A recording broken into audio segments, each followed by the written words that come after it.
Right, so Emma, you and Hayley came to the college from year 7 to year 12. So you came first, you were the trailblazer. Well, pretended to, just being the eldest. Yeah, absolutely. And then Hayley followed 5 years later? 4, I think. 4 years, yeah. Okay, all right. So why did your parents enroll you at McDondald College? Well, I think my dad was already aware of the school, and so I had heard about the school and had loved the idea of it, particularly at my primary school where there wasn't a lot of performing arts. And I wanted to come earlier, but apparently I wanted to stay with my friends. So I stayed with my friends at primary school, and then in year 7, or just before year 7, I auditioned, and I remember, I think I was a bit in this studio and a bit next door, and we auditioned for ballet and for jazz, and really the rest is history. Yeah, okay. Did you start in the ballet stream? I did, and yeah. You had an injury, didn't yes. you? You had a bad Yeah. I had a few situations. I started in ballet. I was very lucky. I received a half scholarship, thank you very much, for the ballet stream. And I started there straight away and really hadn't done that much commercial dancing before I joined McDonald College. So mostly ballet and Irish dancing. And then I thought that the ballet stream was essentially my dream come true. And in my first day of term 2, I very sillily tried too hard because I was an extra goody two-shoes, and I snapped my ligament on my ankle. And then I basically didn't do much ballet after that at that time, and then moved quickly to the dance stream, and then obviously found my love. Yeah, right. So when your sister Hayley came to the school, did she have a dance background? No, but she had done jazz at primary school, and she had been going to another school to do jazz, and I think I must have been a bit jealous. Right. I was like, I want to do that, looks like so much fun. And so she was mostly into acrobatics. And so when she was coming to McDonald College, I think she wasn't sure what stream she would like to be in, but I mean, she just tried. It was everything for her, and she really relished her time here and became, I mean, in my eyes, is a superstar. I think she's one of the most amazing actors.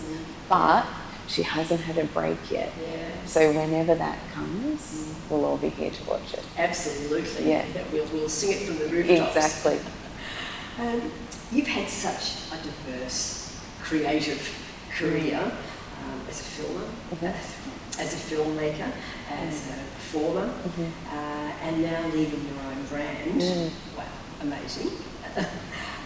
You were a Wiggles backup dancer. I was. And then you filmed them also. Yep. And then you were Dorothy the Dinosaur. Yep. And then you were their first female to be in the group, and you were the Yellow Wiggle. So tell me a little bit about that journey. I mean, where do you start? I left McDonald College with an amazing opportunity to go to Sydney Film School, which was very strange because obviously being in this studio every day for 6 years, everyone's hope, or mostly, is to be a performer. But because during my time at McDonald College I had a terrible back injury, I had discovered film editing over in the art department with my beautiful teacher, Miss Pointer, and I was very excited about learning film editing, and she submitted one of my films to a competition, and the competition's prize was a scholarship to the school. So I just couldn't not take that opportunity, and I think it was a big discussion between my parents and I, because I think my parents already realised that that was such a good thing, but at the time I was like, no, I just want to dance. What do you mean I'm going to go to film school? But then, I mean, I'm so glad that I went there in the end. And I had a lovely year at Sydney Film School. And then all the time that I was there, I was auditioning, going to classes, trying to get an agent. And then I saw all my friends down the road at 85 and quickly came over and did my full-time dance after film school. Wow. And how serendipitous was that really, because you've used so much film and got so much knowledge there that helps with all the filming that you do now with your productions and things. So you've also completed your PhD. I know. Which is amazing, and you were just telling me earlier you graduated yesterday, yes, so congratulations. I brought the hat. I'll have to put the hat on. Yeah, throw the hat.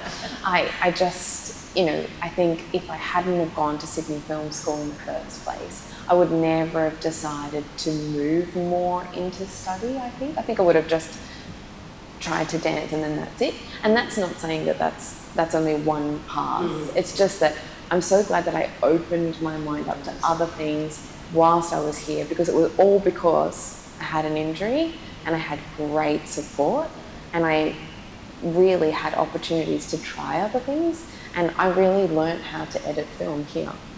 So that really opened up so much more for me, but it was also challenging because then I was torn. I didn't know whether I should continue to UTS on the degree that I'd got into after school or go to ED5, and so it was really tricky at the time. But I did use university as a way to fill in time whilst I was auditioning. Yes.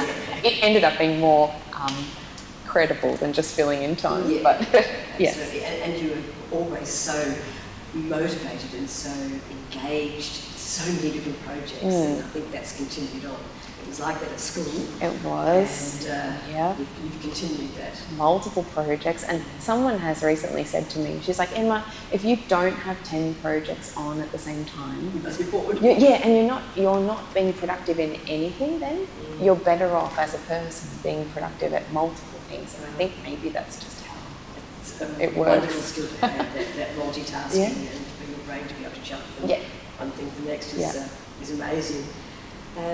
So you've created, your PhD was in Auslan and performance, is that right? It's essentially creative integration of sign language and dance on film for children.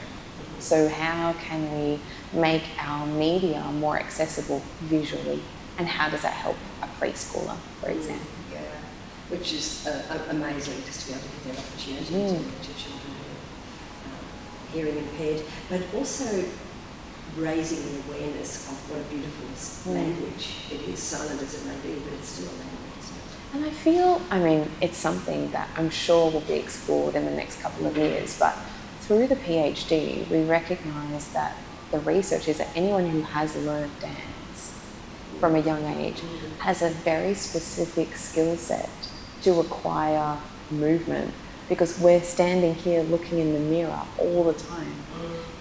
We are actually better suited to learn sign language. And for all of the children that learn dance, lots of them, sadly, don't perform. Then where do they use those skills? And those skills become very ingrained. And so hopefully, I hope in the future, people will be able to use those skills and learn sign language and help so many people that might need it. Yeah, wonderful. So the inspiration to put this into all your productions, into the Wiggles and Emma Memma, that just comes from. Did you have any experience with a child with hearing impairment? Or? Yeah, at primary school, my best friend, her two brothers are deaf, and so we would always drop her home, and then they would be there because they went to a different school at the time, and a school that is now no longer in Australia, but was very heavily involved in deaf culture, which was amazing. It's now rebranded and different, but they would be arriving home similar time to us and their sister, and then we would converse and play. And I think I must have been around 7 or 8 years old. That was my first exposure to sign language, and then after I left McDondald College, I enrolled in a community course, and then really just went from there. Wow, amazing. So Hayley, your sister, is an actor and a model, and she's featured in many different campaigns for Kathmandu and Camilla and Step One. I often see her on the Step One ad. I've never seen the ad. Oh, and everyone always asks me about it. Like, is your sister in that ad? I'm like, I don't know. I think so. So I understand that one of these campaigns took her to Cuba. Yes. So that sounded amazing. Yes. And she was using her film in Cuba. Yeah, so Hayley and her partner Jared are incredibly creative and a great force of nature, the both of them. And Jared actually is a self-taught cinematographer. Okay. So between Jared and then Hayley, who is just an Amazonian princess, they can create great content. And through their photos and videos, they actually were accepted to this Kathmandu trip to Cuba and ended up modelling for Kathmandu across there. Wow. It was crazy. Amazing. It seemed to be a very challenging trip and a great experience to learn how to work with a brand, to work with each other, to be there for each other, and also work with teams from across the globe. Yeah, amazing. And it's such a colourful place. I am fortunate enough to have been to Cuba, which was pretty amazing. Wow. So what inspired you to create Emma Memma? I think that Emma Memma has probably been like deep inside for a long time, and I probably just didn't know how to realise it. But I had an incredible time with the Wiggles, which I couldn't have even imagined really when I was here at the How long were you with the Wiggles? I was there for 12 years, which is an amazing, I feel like it was a whole apprenticeship. It was my whole 20s, and I learned so much, and I'm so grateful for that time. And then through that, I probably was uncovering myself, reflecting, trying to figure out what am I good at and what experience do I have, what experience do I not have. And then through the pandemic, we didn't tour at all. So we lost a lot of business. And through that time, I was studying my PhD in parallel to try and understand visual communication better for children, specifically sign language. And then Australia and across the world, a lot of deaf communities changed their sign language course to be online. So I thought maybe this is a good time to finally do my sign language course, because I could never do it when I was with the Wiggles because we were travelling too much. And so I actually persevered through COVID and really up until very recently, and received my interpreter's diploma for Auslan. And that, I think, was a great study alongside the PhD. Again, too many projects, but they inform each other. I mean, I don't know if I could see them away from each other, but the PhD was looking at creative options. And then I was studying the language at the same time. And so that actually really helped. And through that, it felt like we hadn't really hit the nail on the head yet with children's media about how we could make that more accessible. And so Emma Memma was born. Wow. Yeah. Okay. And do I believe that you used to call yourself Emma Memma when you were little? Yes, a little bit, but mostly I hear children. So children tend to mix Emma with Mama. So it's a mixture between Emma and Mum. Okay. And I hear that name, Emma, or Emma Memma, or Emma Mum, a lot, and hence why we chose that name. Wow, amazing. So you're such a role model, a strong female role model for children coming up. Was that ever in your... No. It just happened. Well, I guess, in a way, I have so much to thank the Wiggles for, because I would never have had that opportunity to be seen in that light, I don't think. I mean, I always wanted to teach. I taught here and down the road, and I loved teaching primary students, and I think that was always a part of my hobby and interest and excitement. But I don't think I ever would have seen myself as a role model necessarily. Yeah. Okay. I mean, I've seen you appear with other people too, having a young granddaughter. Yes. I've watched Miss Rachel. Oh. And I've seen you with Miss Rachel. Yeah. And she's such a beautiful human. And I guess it's lovely to see. I mean, she's so dialed in. She knows exactly what she's doing. Also, because she's a parent, she has that experience, working through communication concerns with her own son. And so I really admire that Miss Rachel and her husband have just really, they've done their own thing. They've stayed really independent. They've really followed their hearts. And that can be really tricky to do. So how do you get that sort of networking? Well, I'm fairly unconventional, and I just write to people.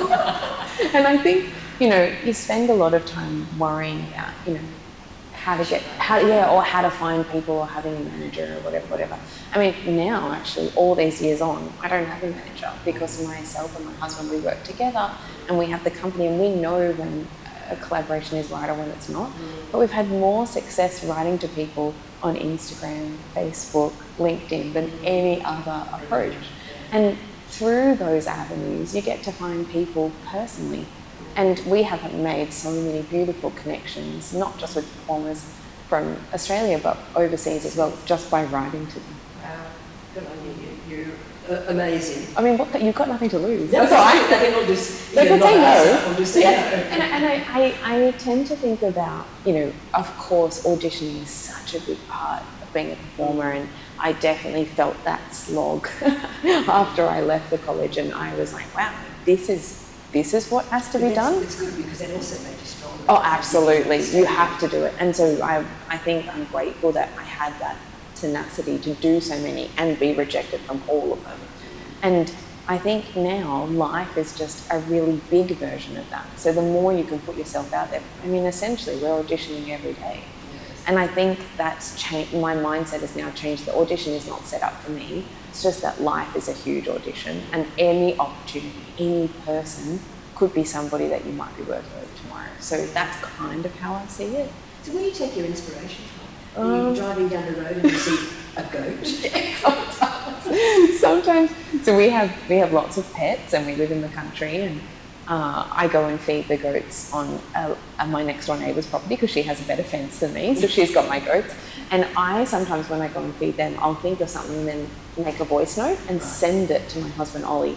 Or if he's away somewhere, he'll make a voice note and send it. And then we just send voice notes to each other. Or with my deaf colleagues, we might video message. So I'll send an idea, then they'll send an idea, and then it just goes back and forth. And that's how it mostly happens. Or we hear feedback in our Emma Memma shows directly. And whether that's on the stage or because Ollie is sound mixing, lots of parents will come straight up to him and say, hey, have you thought about this? Or can you make a song about this? Or can you help us with this? Wow. And that's where we get everything. Yeah. And that's the best way to do it. The best. So working with Hayley, I know she's working with you in your production team. How does that work for sisters? You know what? When we were here at the college, we weren't that close. Right. We were obviously in different years, and we had a bit of an age gap, 4 years, which at the time felt enormous. But now, I couldn't imagine not working with Hayley. Now we work together every day. Whereas when I was with the Wiggles, I didn't see Hayley. So it was like 12 years apart, and now we see each other daily. And so I'm so grateful because all the time that I was away, she was learning other skills, predominantly managing people, organising shops and working in retail. And those skills have actually been so instrumental to Emma Memma as a business. She's now come over and heads up all of our consumer products. She liaises with huge retailers like Kmart or Big W or Spotlight and organises all of the Emma Memma touch points out in the world, which I just don't know. I don't know where we would have got that from. Yeah. So when you're producing your merchandise, again, where do you get that inspiration from? It's a good question. It sometimes is a bit different. Every partner is different. We have to work on the toys. They don't talk to the books, and they don't talk to the. You as the brand, the best thing is about being able to see what that vision is across all the products, and then Hayley and I feel that it's our responsibility to bring everything together. But sometimes it will come from a song, or it might come from something in our live show that's really hit it off. Like we have a character called Waffles the Wombat, and Waffles has now become the favourite. So Waffles the Wombat will be talked about within our team with Hayley, myself, Ollie, her partner, and also our deaf colleagues, Elvin and Sue. And then we work out what products we might need for our audience, or what they might be looking for. What do they expect from us? Right. And our audience is very particular. They have a very high standard of Emma. Not so much from when I was in the Wiggles, because it was bigger and it was more commercial, but they're expecting us to push the boundary more. So we can't just deliver something that you've already seen, which it's a good challenge. It's tricky, but it's good for us to think differently. And so we take that internally. We have our illustrators who are amazing and young, emerging, just so beautiful. They create some designs, and then it goes on from there. We'll show the product team, then they'll start drawing it, and then we might create it into a song, and then we'll put it into the show. And then when all those elements are together, that's when you see it really come together. And do you have things, are they produced in Australia, or are they produced offshore? That's a good question. Some are produced offshore because it's the product company's choice. And also, unfortunately, the trading here in Australia has been very tricky since COVID. And mostly it's because things don't arrive on time. Yeah. So I found out that with shipping and working with different retailers, they have to actually work with companies in different countries, and they'll make the same product with different people, and whoever gets it in first will get the first sell through, mainly because their quotas to sell to somebody like Big W are way more stressful than me making a book at home. So that's their own contingency plan. So we've talked about your collaboration there with Haney, but you've also collaborated with other students from the graduates from the college. Yeah. So has that sort of come out of being at school, or connections after school? Yeah, some people, predominantly most of our performers on the live show are from the college. And I don't know if it's a sense of ease, but it's also knowing that I can trust them. And also, I know their philosophy. I know they're really willing to work hard. They're resilient. They're mostly the people that keep coming back. They're the people that really love performing. Unfortunately for me, but great for them, most of them have actually gone on to perform overseas. So we're the stepping stone for them to go and do something really beautiful. But they all end up coming back once they've finished that job, and we have a policy in our Emma Memma team, like come and go as much as you want, because it's great for us to have people coming in and out, and then the rest of our cast, and they also inspire the crew that we currently have. So we've been so lucky. We've had Dimitri, James, Cleoris, Sophia and Dava, so beautiful, Renata, Reese, currently we have Jack, Winsbridge, and Jack is by far probably the best performer we've ever had. And he just is so clever at bringing joy to children. It's not necessarily about dance technique. You actually can't.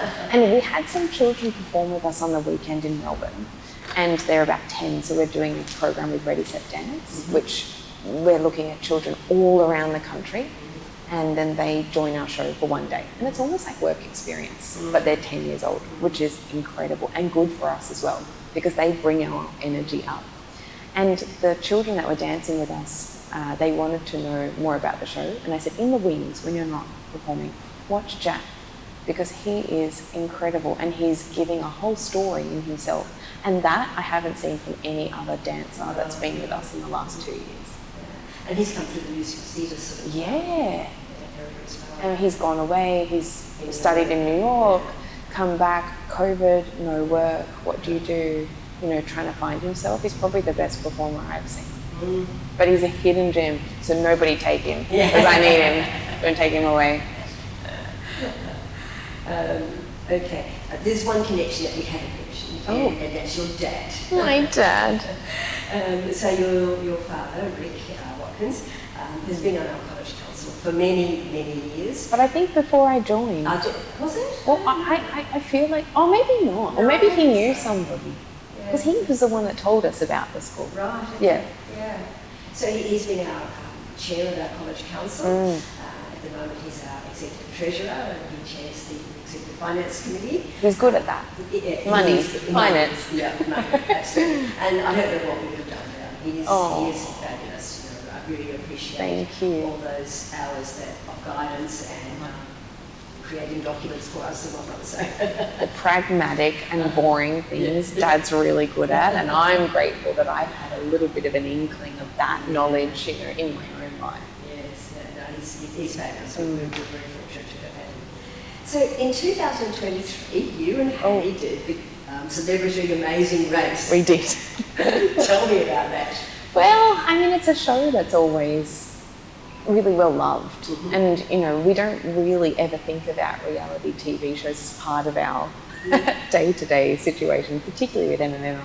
But when we were approached, we had to choose someone in our family, and I thought my husband, no, he won't survive, he's got too many allergies. And so my sister was like, please take me, which I'm so glad Hayley came with me. She's more athletic, she's resilient, she's determined, and we had the best time. Though during the filming, it didn't feel like the best time. It was very challenging, and it was about 43 degrees every day, So we were mostly in Southeast Asia. So we went to India, Cambodia, Borneo, Malaysia, and just all around that area. We were apparently meant to go to other places around the world, but they had issues. But we didn't know about this. This was all out of our control. But it was incredible, but very challenging. Yeah, amazing. And how wonderful that you all touched at the end at the same time. And so shared the prize money between your charities. I guess the best thing about the Amazing Race, the Celebrity Edition, is that you're racing for other people. And I feel like maybe that should have always been the case. I don't know, I mean, doing the race, it's very easy to be in a challenge and want to give up because it's really tricky. But then when you're thinking about doing it for somebody else, and there was many times that I thought I might die. I've never ever done anything that tricky ever. And I think, and I don't know if Hayley minds me saying this, but Hayley, she's incredibly strong, but I've never seen her push through any challenges like doing the Amazing Race. And now after we've done the race, everything to us seems easy. And I feel like she grew as a person. I think her personality on the show, even our bond together, our understanding with each other has always been strong, but there has been nothing like that. And of course, it's a pressure cooker situation. You don't have anything else but each other.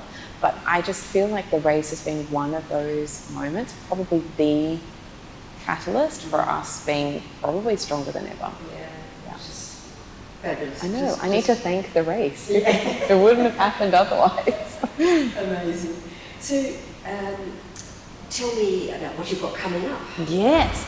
Well, we are currently doing a national tour for Emma Memma, which is really exciting. And it's nice seeing everybody the second time round. Yes. Of course, new faces too, but so many people have been so supportive of the brand, and we're starting to see the brand grow. So thank you everyone for joining in the Emma Memma experience. But also on the side, have been able to do lots of other projects like the Amazing Race, Last Singer, Lego Masters, Reef School, and now I've been filming Teenage Boss for ABC.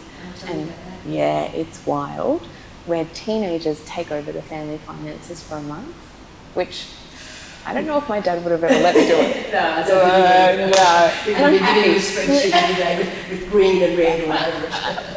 Well, I feel like it would have been such a good exercise, even though parents are horrified. It is so good for the teen to be completely responsible, because then it affects them, and then when it affects their siblings as well, it's even more pressure. And it almost feels like it's the best school experiment.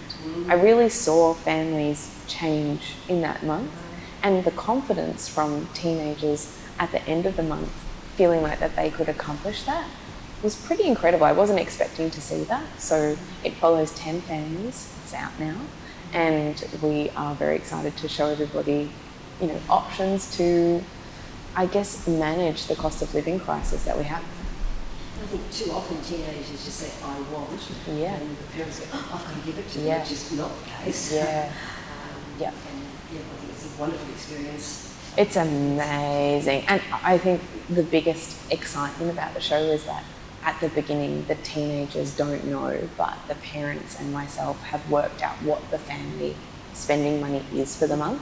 And they are the variable costs. It's not things like the mortgage, the fixed costs. But it's food and going out. Yeah, exactly. So we work that out, and then we make the team guess it before we reveal it. And all the guesses are terrible. They're like thousands of dollars out. No, down, really low. And the parents are like, wow, this is going to be interesting. And then when they get given the money, they think, oh, I've got all the money in the world. But then they see how quickly it goes, especially with children in the household. Food is the biggest concern. Amazing. It's really good.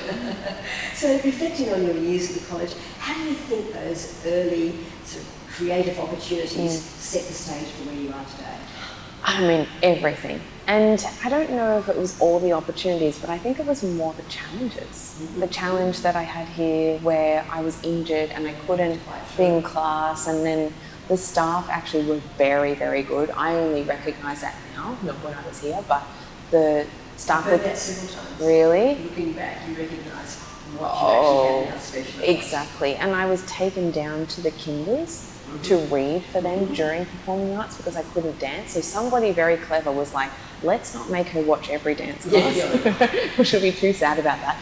Take her down to the kinders and read to them. I'm so glad I did that. Take her over to the editing, show her the computers, like let her be. And then I had those spaces to play.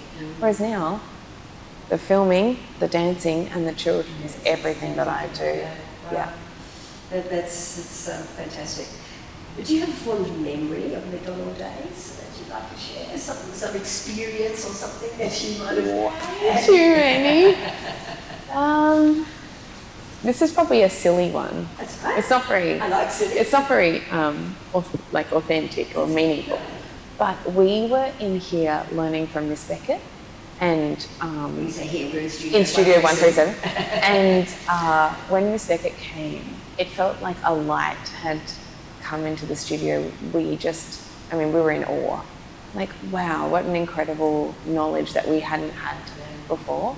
And the bars were all in lines, and one of the girls in the class had hiccups, and she wasn't that impressed about that. But actually, I now realise she was loving it. But at the time, we were like, oh no, Miss Beckett, she's not going to love the hiccups happening. And that bar sequence that Miss Beckett has is so structured. You know exactly what you're doing. You can't mess it up. It's there for a reason. And in the middle of it, she came up behind the student that was hiccuping, obviously you're looking in the mirror, but you're so focused on yourself, you're not paying attention. And she did this huge yell, she just screamed, and the hiccups were gone. But we were all so surprised because we'd never ever heard her scream. But she's always so sincere, controlled, and I don't think we stopped giggling for about 30 minutes. And it just made the whole class so fun. And I just have way too many memories, really. That's fantastic. So, what advice would you give to the young ones coming through now? Do everything. Don't worry about anything. And if you do face a challenge, it is going to give you so many lessons that you don't even know about now. That's obviously a really tricky concept to think forward, think as a child. But anyone in years 10, 11, 12 specifically, just go with the flow. Just look after each other, be kind, be really kind. Be kind to people. We're missing kindness. Of course to each other, but to your educators, to the people that are looking after you and your family, because they're going to be the ones that are going to support you all the way through. Whereas your friends are going to be busy, they're going to do other things. Of course, be kind to your friends, but just learn from each other. Wonderful. Emma, it's been lovely having a chat Thank to you. you. Thank you for coming and joining us. Thank I you. look forward to seeing all the amazing things that you've got in the pipeline, because I know it'll be fun. It will be. Thank you.